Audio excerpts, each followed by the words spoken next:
توبہ کر لی نا تو پھر مزہ نہیں رہے گا لائف میں.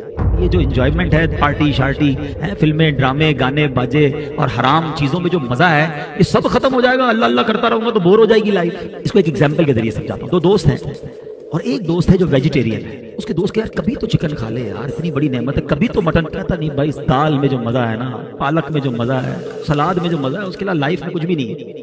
ایک دن دوستوں نے پلان کیا، اس کو پکڑا اور زبردستی اس کو چکن کھلا دیا. چکن کھائی کر تھوڑی اور کھلاؤ یار.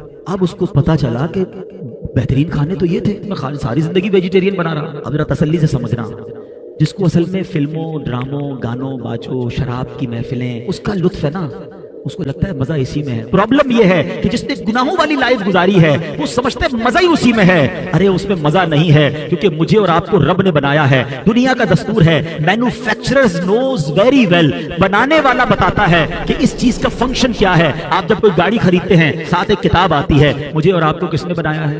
اللہ نے بنایا. وہ خالق ہے، سکون کدھر ہے وہ بتائے گا. اس نے اپنے کلام میں بتا دیا. بے شک اللہ کے ذکر میں دلوں کا چین ہے. چین یہی ہے، بھاگتے رہو جدھر بھی جاؤ لیکن چین سے دور رہو گے. اب ملتا کیوں نہیں ہے؟ Last point. مولانا صاحب بات تو بڑی اچھی کی، میں تو آتا ہوں مسجد میں دل ہی نہیں لگتا، نیند آنے لگتی ہے. بیان سنتا ہوں تو نیند آتی ہے، 3 گھنٹے کی فلم میں آنکھ بند نہیں ہوتی. اس میں پرابلم مسجد کا نہیں ہے، اس میں پرابلم ہمارا ہے.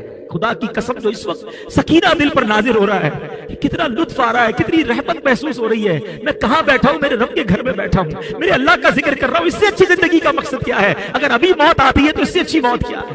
یہ کیفیت بنتی ہے لوگوں کی جن کو سکون آتا ہے. تو جس کو نہیں آتا وہ اپنا پرابلم چیک کرے کہ there is something wrong in my heart. بالکل یہی مسئلہ ہے. اب اس کو دنیاوی مثال سے سمجھا دیتا ہوں. جب آپ کو بخار ہوتا ہے، کھانا اچھا لگتا ہے؟ نہیں، کھانا بھی اچھا نہیں لگتا، پینا بھی اچھا، بچے بھی اچھے نہیں لگتے. بندہ بولتا ہے یار مجھے کچھ اچھا نہیں لگ رہا بھائی، لیکن کھانا نہیں چھوڑتے آپ، کیونکہ یو نو ویری ویل یہ 5-6 دن کا مسئلہ ہے. کھانا تو پڑے گا نا، تھوڑے دنوں بعد بخار ختم ہوگا تو ٹیسٹ آنا بھی شروع ہو جائے گا. بالکل یہی کانسیپٹ یہاں سمجھ لو. سجدے میں دل نہیں لگ رہا، نماز میں دل نہیں لگ رہا، تلاوت میں دل نہیں لگ رہا، کرتے رہنا کرتے رہنا. جس دن گناہوں کی بیماری دور ہوئی تمہیں سجدوں کی لذت ملنا شروع ہو جائے گی، تمہیں تلاوت کا سکون ملنا شروع ہو جائے گا. ہاتھ اٹھاؤ گے تو آنسو بہنا شروع ہو جائیں گے. نبی پاک کا نام لو گے تو تمہارا دل بے قرار ہو جائے گا. ذکر مدینہ ہوگا تو تمہاری آنکھیں بہنا شروع ہوگی. پرابلم یہ ہے ابھی بیمار ہے، ابھی دل پر گناہوں کا ورق چڑھا ہوا ہے. چھوڑ کے مت جانا مسجد، اللہ سے دور مت جانا. ہم کمزور ہیں، ہم نے پہلے بھی توبہ کی، شیطان کھینچ لیتا ہے، ڈال دیتا ہے گناہ میں. اللہ تو مدد کرنا، ہماری کمزور ہے، شیطان کے واروں سے تو ہی بچائیو مالک. یہ ہم اللہ سے مانگیں گے، مگر دل کی گہرائیوں سے توبہ تو کرے نا، اللہ کے قریب ہونے کا وعدہ تو کرے نا. الحمدللہ رب العالمین والصلاة والسلام علی سید المرسلین، اما بعد فاعوذ باللہ من الشیطان الرجیم، بسم اللہ الرحمن الرحیم. اور یہ الصلاۃ والسلام علیک یا رسول اللہ وعلی آلک واصحابک یا حبیب اللہ. الصلاۃ والسلام علیک یا نبی اللہ وعلی آلک واصحابک یا نور اللہ. رنج و غم مٹانے والے آقا رسول خدا احمد مجتبی صلی اللہ تعالی علیہ وآلہ وسلم نے فرمایا، جو مجھ پر ایک مرتبہ درود پاک پڑھے اللہ پاک اس پر 10 رحمتیں نازل فرمائے گا.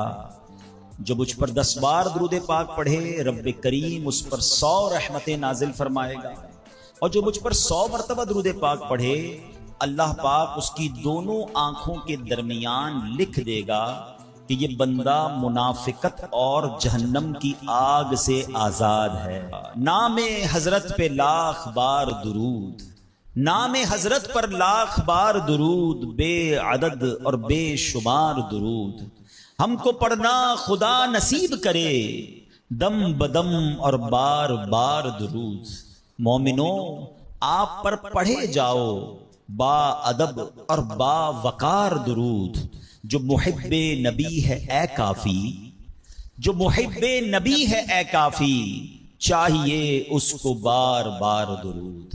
ذرا غور کیجئے کہ 100 بار درود پاک پڑھنے میں وقت ہی کتنا لگتا ہے، انعام کتنا بڑا ہے کہ اس کی دونوں آنکھوں کے درمیان یہ لکھ دیا جاتا ہے کہ یہ بندہ منافقت اور جہنم کی آگ سے آزاد ہے. الصلاۃ والسلام علیک یا رسول اللہ، یہ بھی درود پاک ہے. صلی اللہ تعالی علی محمد صلی اللہ علیہ وسلم. یہ بھی درود پاک. آپ اگر شارٹ سے مختصر سے درود پاک پڑھنا شروع کریں تو غالباً 15 سے 20 منٹ میکسیمم آپ کے 100 درود پاک پورے ہو جائیں گے. اور انعام اتنا بڑا.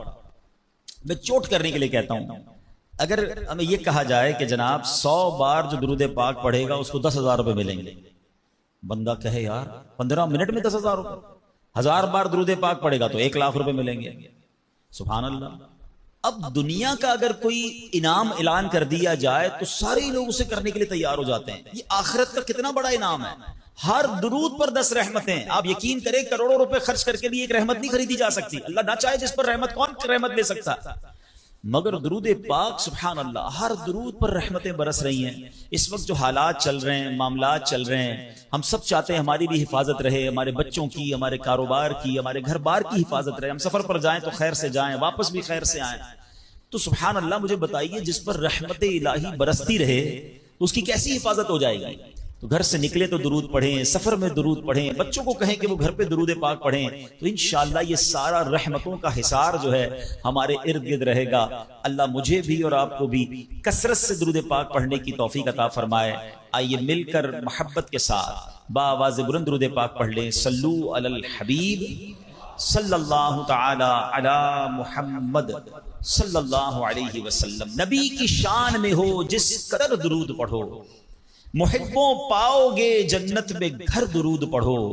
1000 درد کو یہ ایک دوا کفایت ہے, 1000 درد کو یہ ایک دوا کفایت ہے, جو پیش آئے ذرا بھی خطر درود پڑھو. ایک بار پھر درود پاک پڑھ لیں. صلو علی الحبیب صلی اللہ تعالی علی محمد صلی اللہ علیہ وسلم. میرے پیارے اسلامی بھائیو, علامہ ابن حجر رحمۃ اللہ تعالی فرماتے ہیں درود پاک ایک نیکی نہیں ہے. سبحان اللہ. ہم درود پڑھتے بعضوں کا سمجھتے ہیں ایک نیکی کمانی, یہ کئی نیکیوں کا مجموعہ ہے. درود پڑھنے سے ایمان تازہ ہوتا ہے, یہ ایک نیکی.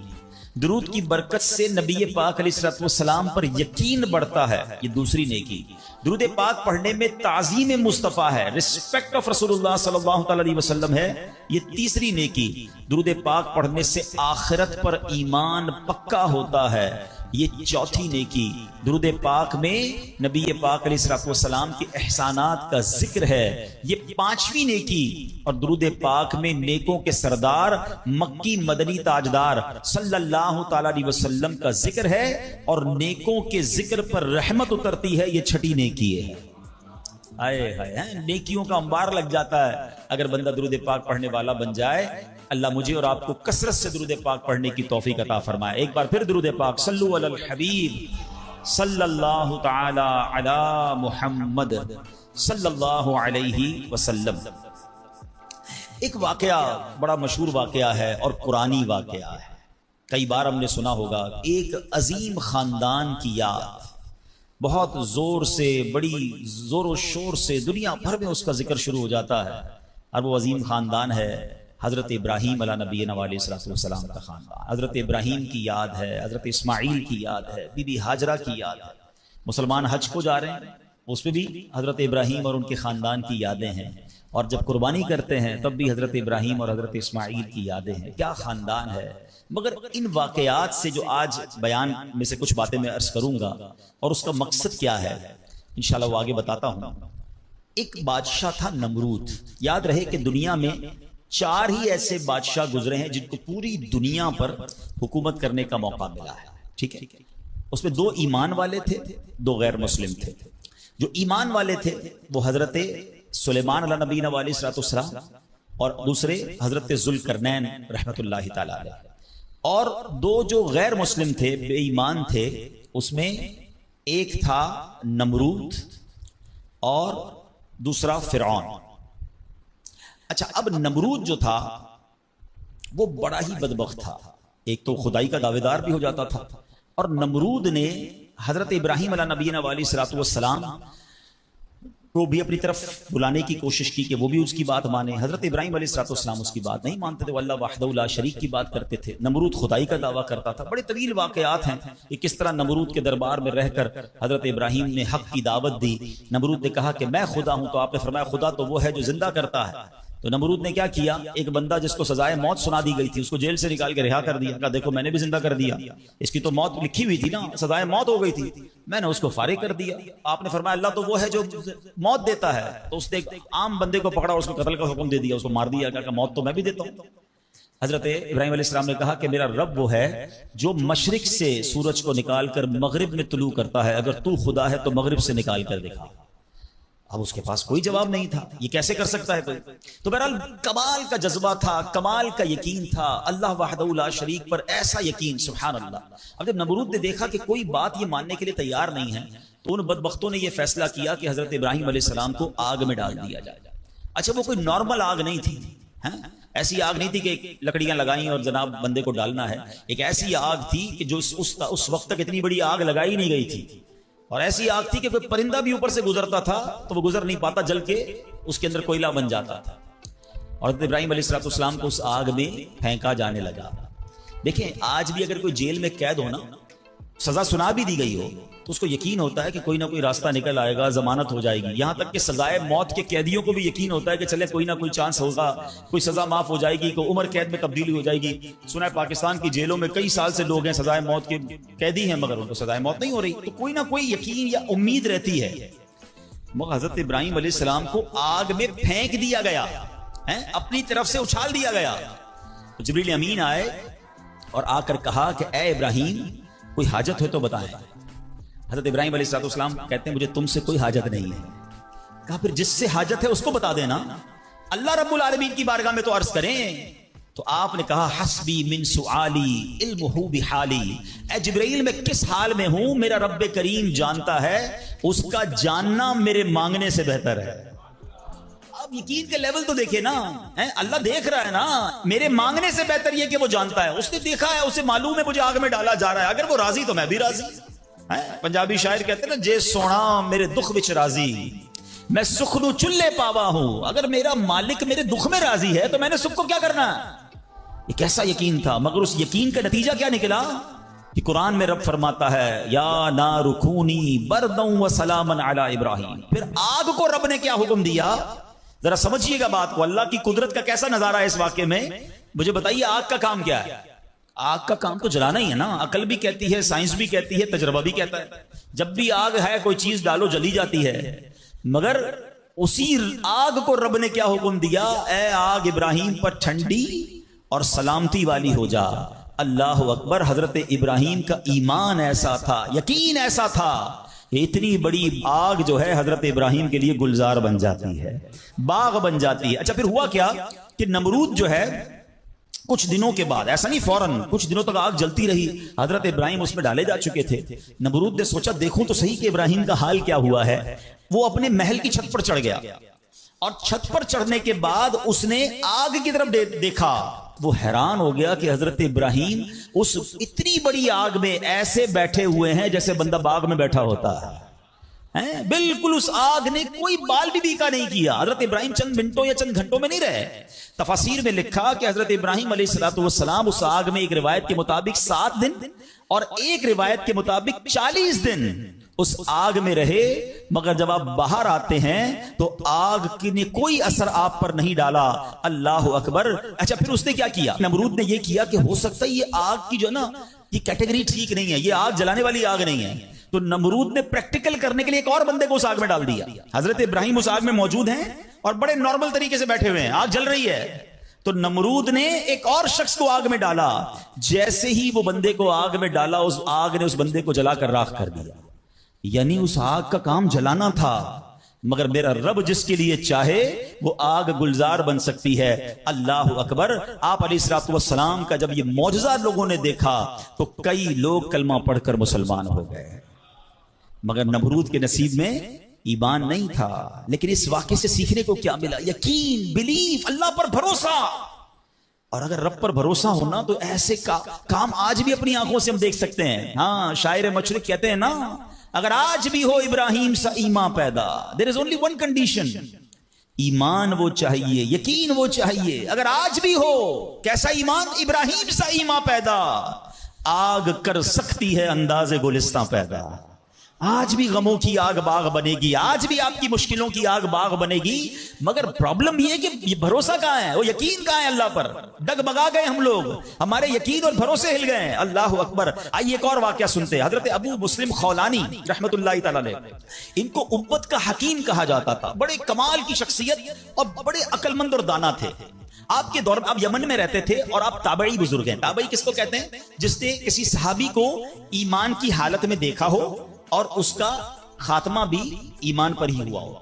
تابعی, سبحان اللہ, وہ تابعی بزرگ تھے, یمن میں رہتے تھے. آپ کے دور میں ایک شخص تھا اسود انسی. اس بندے نے معاذ اللہ نبوت کا جھوٹا دعویٰ کر دیا اور ایک دن زبردستی آپ کو اپنے پاس بلایا اور پوچھا کہ کیا تم گواہی دیتے ہو کہ محمد صلی اللہ تعالی وسلم اللہ کے رسول ہیں؟ کہا ہاں بالکل, میرے آقا علیہ الصلوۃ والسلام اللہ کے نبی ہیں, سچے نبی ہیں, وہ میرے آقا ہیں, میں ان پر ایمان رکھتا ہوں. تو پھر وہ کہتا ہے اچھا یہ گواہی دیتے ہو کہ میں بھی اللہ کا رسول ہوں؟ حضرت ابو مسلم خولانی کہتے ہیں کہ میں نے نہیں سنا تم کیا کہتے ہو, یعنی سنا ہی نہیں, اس کی بات سنی انسنی کر دی. اسود انسی کو بڑا غصہ آیا, اس نے فوراً حکم جاری کیا کہ بڑی اور خوفناک آگ جلائی جائے. آگ جلائی گئی. ابو مسلم رحمت اللہ تعالی کو اس دہکتی آگ میں ڈال دیا جائے, حکم دے دیا. آپ کا ایمان ٹس سے مس نہیں ہوا, آپ کھڑے رہے اور آپ کو اٹھا کر آگ میں ڈال دیا گیا. سبحان اللہ. جس رب نے حضرت ابراہیم کے لیے آگ کو ٹھنڈا کیا تھا نا, گلزار کیا تھا, ابو مسلم خولانی رحمت اللہ تعالی کے لیے بھی وہ آگ سلامتی والی ہو گئی. بالکل صحیح سلامت آگ سے باہر آ گئے. اسود انسی نے جب یہ دیکھا کہ یہ اتنی بڑی کرامت, اب یہ لوگوں کو پتا چل جائے گا تو میری تو نبوت کا جو دعویٰ ہے وہ بیڑا غرقی ہو جائے گا, تو ان کو آزاد بھی کر دیا اور کہا کہ فوراً یہاں سے آپ چلے جائیں. تو آپ کو یمن سے نکال دیا. آپ یمن سے نکلے اور مدینہ منورہ حاضر ہو گئے. غلامی میں نہ کام آتی ہیں شمشیریں نہ تدبیریں, غلامی میں نہ کام آتی ہیں نہ شمشیریں نہ تدبیریں, جو ہو ذوق یقی پیدا تو کٹ جاتی ہیں زنجیریں, کوئی اندازہ کر سکتا ہے اس کے زور بازو کا, نگاہ مرد مومن سے بدل جاتی ہیں تقدیریں. بات یقین کی ہے, بات ایسے کس کو کہتے ہیں, ایمان کی ہے. آج تو پرابلم یہ ہے, آج ہمیں کوئی سوال کر دیں ہم ٹینشن میں آ جاتے ہیں کہ واقعی اس بات کی دلیل کیا. اپنے ایمان کے بارے میں لوگ تذبذب کے شکار ہو جاتے ہیں. اللہ ایک ہے, اللہ واقعی موجود ہے, اللہ کہاں ہے, معاذ اللہ, ایسے ایسے سوال لوگ کر دیتے ہیں. اور چونکہ مطالعہ ہوتا نہیں ہے, علماء کی صحبت ہے نہیں, آپ سمجھیے بات کو. اس وقت جو ماحول ہے اپنے بچوں کے ایمان کی حفاظت کی فکر کرنے کا دور ہے. ہمیں پتا ہونا چاہیے ہمارا ایمان کیا ہے, اللہ کے بارے میں, رسول کے بارے میں, فرشتوں کے بارے میں, قیامت کے بارے میں, جنت دوزخ, ہم کیا ایمان رکھتے ہیں اور اس کی ڈیٹیل کیا ہے. مسلمانوں کو اسلام کے بارے میں پتہ ہی کچھ نہیں ہے. اور اچھا جنہوں نے ایمان پر حملہ کرنا ہے ان کو سب پتا ہے, ان کو پتا ہے ان کو کیسے بہکانا ہے, ان کو پتا ہے ان کے دل میں شک کی پن کیسے چبونی ہے.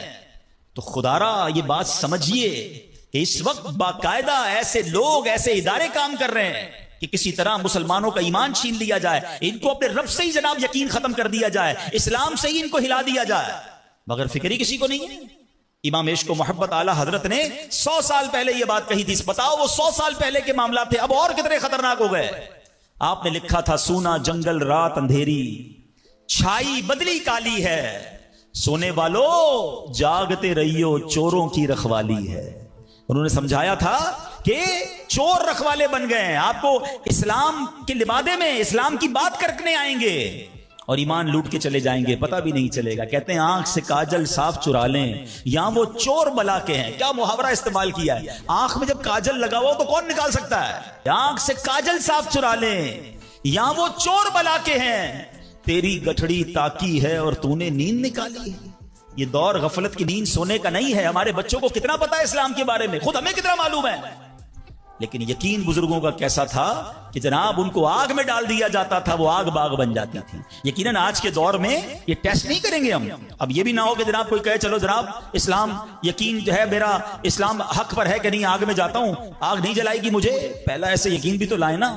یہ امتحان اور ٹیسٹ کرنا ہمارا کام نہیں, یہ اللہ والوں کا انداز ہوتا تھا. بڑی خوبصورت بات سمجھیے گا کہ ہمیں کس طرح اللہ پر بھروسہ رکھنا ہے. ایک شخص نے حضرت عیسیٰ سے کہا آپ اللہ پر کامل بھروسہ کرتے ہیں؟ کہاں بالکل کرتا ہوں. کہا پھر پہاڑ سے کود جائیں, اللہ نے بچانا ہوگا تو تمہیں بچا لے گا. آپ کا رب بچاتا ہے کہ نہیں بچاتا دیکھتے ہیں. کیا خوبصورت جواب دیا حضرت عیسیٰ علیہ السلام. آپ فرماتے ہیں اللہ پر بھروسہ ضرور رکھتا ہوں مگر اللہ کا امتحان نہیں لیتا.